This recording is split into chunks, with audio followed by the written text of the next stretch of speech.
ہم مسلمان بحیثیت مومن الحمدللہ یہ ایمان رکھتے ہیں، یقین رکھتے ہیں، اور ہمیں اس بات کی تصدیق ہے 100% کی ہم کو مرنے کے بعد بھی زندہ ہونا ہے، اور اس پر اللہ رب العزت نے ہم کو بے شمار دلیلوں سے نوازا ہے۔ آئیے ان میں سے چند دلیلیں جو اپنے آپ میں بڑی معنی خیز ہیں وہ آپ کے سامنے رکھنے کی کوشش کرتے ہیں۔ رب کائنات نے ارشاد فرمایا، اے انسان تم یہ سمجھتے ہو کہ مرنے کے بعد زندہ کیسے ہونا ہے؟ تو اپنے وجود کو، اپنی ہستی کو، اپنے ساخت کو اور اپنے ہیکل کو، جو تمہارا وجود انسانی ہے، اس کو ہی دیکھ لو، تم کو پتہ چل جائے گا کہ جس طرح سے خالق تم کو از سر نو، نئے سرے سے، بغیر کسی سابق اگزامپل کے بنانے پر، پیدا کرنے پر قادر ہے، تو وہ رب بلا شبہ اس بات پر قادر ہوگا اور ہے کہ تمہیں مرنے کے بعد زندگی عطا فرما سکے۔ چنانچہ ارشاد ہوا، اے لوگو دیکھ لو نا، دیکھ لو، وَلَقَدْ خَلَقْنَا الْإِنسَانَ مِنْ سُلَالَةٍ مِّن طِينٍ، ہم نے انسان کو گیلی مٹی سے پیدا فرمایا۔ انسان کو گیلی مٹی، مٹی بھی کون سی؟ گیلی چپچپی دار مٹی سے پیدا فرمایا۔ یہاں پر انسان سے مراد حضرت آدم علیہ السلام کی ذات ہے، جو تمام انسانی برادری کی اصل ہیں۔ ہوا یوں، رب کائنات نے جب دنیا بنانا چاہا اور دنیا میں انسان کو بسانا چاہا، تو اللہ رب العزت نے فرشتوں کو حکم دیا کہ جاؤ اور مٹی لے آؤ، میں اس سے اپنا خلیفہ، اپنا نائب بناؤں گا۔ متعدد روایتیں اس سلسلے میں آتی ہیں، متعدد فرشتے آئے اور مٹی لے جانے کی کوشش کرتے رہے، لیکن کسی نہ کسی وجہ سے وہ مٹی نہ لے جا سکے، اور آخر میں حضرت عزرائیل یعنی ملک الموت علیہ السلام کو اللہ نے حکم دیا، تو وہ مٹی لے کر اللہ کی بارگاہ میں پہنچے۔ مٹی روتی رہی، روایتوں میں ملتا ہے روتی رہی، تڑپتی رہی کہ مجھے کہاں لے کے جا رہے ہو، مجھے کہاں لے کے جا رہے ہو، لیکن حضرت عزرائیل نے کہا جب حکم ربی ہو جائے تو پھر کوئی روئے، بلکے، کڑھے، تکلیف میں ہو، خوش ہو، ڈزنٹ میٹر، میٹر یہ کرتا ہے کہ رب تبارک و تعالیٰ کا حکم بجا لانا ہے۔ چنانچہ مٹی لے کر گئے، رب کائنات نے اس مٹی کو اپنے دست قدرت سے انسان کی شکل عطا فرمائی۔ وہ انسان اول حضرت آدم علیہ السلام ہے۔ ایک زمانے تک اللہ رب العزت نے حضرت آدم علیہ الصلوۃ والتسلیم کے پتلے کو، انسانی اسٹیچو کو، ڈھانچے کو یوں ہی رکھا، اور جب اللہ رب العزت نے چاہا، اس کی مشیت ہوئی، تو رب کائنات نے اس میں روح ڈال دی، اور وہ روح آتے ہی انسان کے اندر حرکت پیدا ہو گئی اور انسان کے اندر زندگی آ گئی۔ اسی کی طرف اشارہ کرتے ہوئے رب کائنات نے ارشاد فرمایا، اے لوگو کیا تم نے دیکھا نہیں تمہارے رب نے کس طرح سے انسان اول کو پیدا فرمایا؟ بغیر باپ، بغیر ماں اور بغیر کسی فزیکل ریلیشن کے اللہ رب العزت نے تمہاری اصل یعنی آدم علیہ السلام کو پیدا فرمایا، اور پھر ارشاد فرمایا اب ان کے بعد جو انسان آ رہے ہیں حضرت آدم اور حضرت حوا رضی اللہ تعالی عنہا علیہ السلام کے اختلاط کے نتیجے میں آ رہے ہیں۔ ہوتا یوں ہے کہ ماں اور باپ یا میاں اور بیوی جب فزیکل ریلیشن بناتے ہیں تو اللہ تبارک و تعالیٰ کی طرف سے جب حکم ہوتا ہے تو پانی کے چند قطرے رحم مادر میں جاتے ہیں، ماں کے پیٹ میں جاتے ہیں، اور اگر اللہ چاہے تو پھر اسی سے انسان کی صورت بنا دی جاتی ہے۔ فرمایا گیا کون ہے کیا تم میں کوئی ایسا ہے جو پانی کے اوپر اس قدر خوبصورت، دل نشی، جاذب نظر صورت بنا دے؟ کوئی ہے؟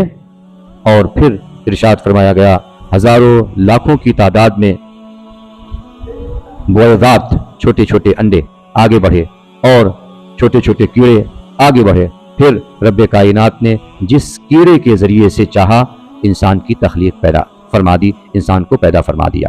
اب وہ پانی ایک خاص مقام پر قرار پاتا ہے، اور قرار پانے کے بعد وقت گزرتا جاتا ہے، مہینے، 2 مہینے، 3 مہینے، 4 مہینے، اور پھر رب کائنات نے ارشاد فرمایا میری مشیت جب چاہتی ہے، میں جب چاہتا ہوں تو پھر اس کے اندر روح ڈال دی جاتی ہے۔ اللہ اکبر! پانی کے اندر کیا جان یا بے جان ہونا سمجھ میں آتا ہے؟ ہم کوئی قطرہ رکھے ہوئے ہیں اپنے سامنے، اس قطرے میں جان، کیا ایسا تصور ہے؟ لیکن اللہ رب العزت کی مشیت دیکھیں، رب قدیر نے جب